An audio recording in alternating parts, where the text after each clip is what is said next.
All right, folks, you got the, I don't know, we don't have to worry about security today. We didn't sneak into Pauley Pavilion or that.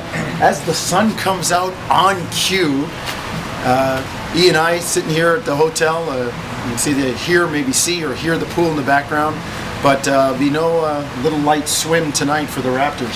First 3-game losing streak since Pau Gasol has joined the Lakers. They're going to try to break it tonight against Toronto. Yeah, first time since, 2007, 2008. That was the last time that LA lost 4 in a row. So you know that they're going to be looking to make sure they avoid that tonight. And we mentioned this a little bit yesterday briefly in the vlog, Jonesy, but what a weird trip it is for LA in terms of being out on the road, out east, come back home for one, only to go back out again. So in a roundabout way, this might feel like another road game because they're really only coming home for a brief period. I mean, they're probably not even going to unpack the bags, and you know, you got to come home and deal with the pressures of seeing the wife and the kids and dealing with stuff at home. And then, oh, by the way, they got 1 game before you're heading back out on the road. So from a distraction standpoint, you wonder, and trust me, folks, that stuff plays into it. It does. It totally plays into it for professional athletes. It would for you, right? If you're on a business trip, coming in and out, trying to see the wife, trying to see the kids, trying to get your life in order, then go back out on the road the very next day, it affects these players, and that could be a positive for the Raptors.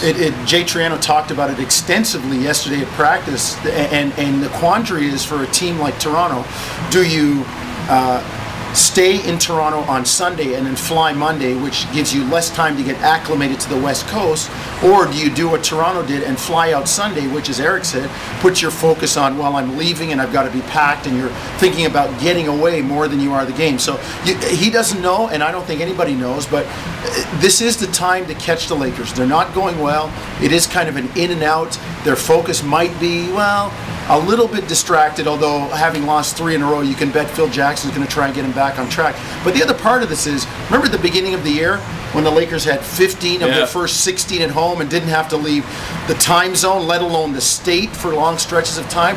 It's payback time now, and the Lakers are only, 2.5 games up on the Dallas Mavericks for first overall in the West, so it's going to be a battle for them. And if you're Toronto, this is a good time to catch them. I know the one side of the story says, well, they've lost 3 in a row and they'll be cut for bear. But if you're not playing well, it doesn't matter what you want to do. It's what you have to do. Well, the Lakers sure haven't done the Raptors any favors over the course of the last week. When you figure, the game that they lost to Miami in overtime, they end up getting blown out by the Bobcats. And now you look at the standings, Jonesy. The way the Raptors have played, losing 5 of the last 6. They've dropped down to 6th place now. They're only 2 games out of 9th, and things are getting real tight in the Eastern Conference playoff picture. And I'll tell you, if you go back 2-3 weeks ago, I wouldn't have guessed that the Raptors would be on the brink of potentially being on the outside looking in. And as much as there are the naysayers out there, and understandably so, because the team has not played well, the team is still in the postseason. So somebody, or at least one of 3, if not all 3, have got to jump you. So let's just deal with what you've got right now. You are in the playoffs right now. Somebody has to knock you out first. So Toronto's got to try and take that little bit of confidence maybe and say, hey, we are still a playoff team in spite of how bad we maybe have played over the last couple of weeks, and get themselves rolling. Got to get at least a couple on this trip. Well, let's say this. Jay Triano broke the season into 20-game segments. 7-13 in the first 20, 13-7 in the second 20, 12-8 in the third 20, and they're heading to the last 22 right now, and they're 0-1 so far. And you look at the schedule in March and April with games against, they're out here on the West Coast. You've got Atlanta coming to town, you've got Denver coming to town, you've got Utah, you go back to Atlanta, Boston comes in.